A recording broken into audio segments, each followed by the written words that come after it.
আসসালামু আলাইকুম, সবাই কেমন আছেন? সবাইকে শুভ সকাল। সকালবেলা উঠেই নেমে পড়লাম রান্নাঘরে। প্রথমেই গরু পায়া ঝোল রান্না করতেছি, দেখতে পাচ্ছেন। প্রথম থেকে ভিডিওটা আর দেখালাম না, কারণ গরু পায়ার রান্না আমরা সবাই জানি, সবাই পারি।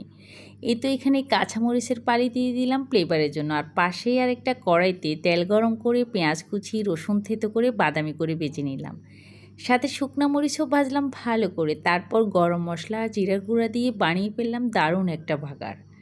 ঝোলের ভেতরে সেই বাগারটা ঢেলে দিলাম। কি ঘ্রাণ! মাশাআল্লাহ, আলহামদুলিল্লাহ।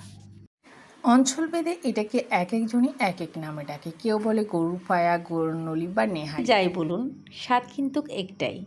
এই তো লাস্ট ফিনিশিংয়ে আমি দিয়ে দিচ্ছি আদা কুচি। এটা কিন্তু আপনার হজমেও সাহায্য করবে, আর স্বাদে তো কথাই নেই, দুর্দান্ত ফ্লেভার নিয়ে আসবে।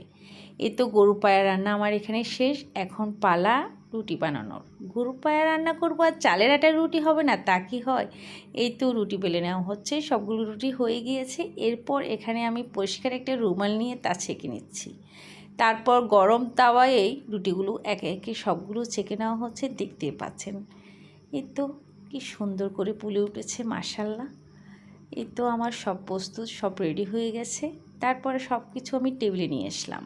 এই তো পরিবেশন করে নিচ্ছি, দেখতে পাচ্ছেন। কি ধোঁয়া, দেখাই যাচ্ছে না। আলহামদুলিল্লাহ, এটাই আমাদের আজকে সকালের নাস্তা। শুকরিয়া। সবাই ভালো থাকবেন, ধন্যবাদ।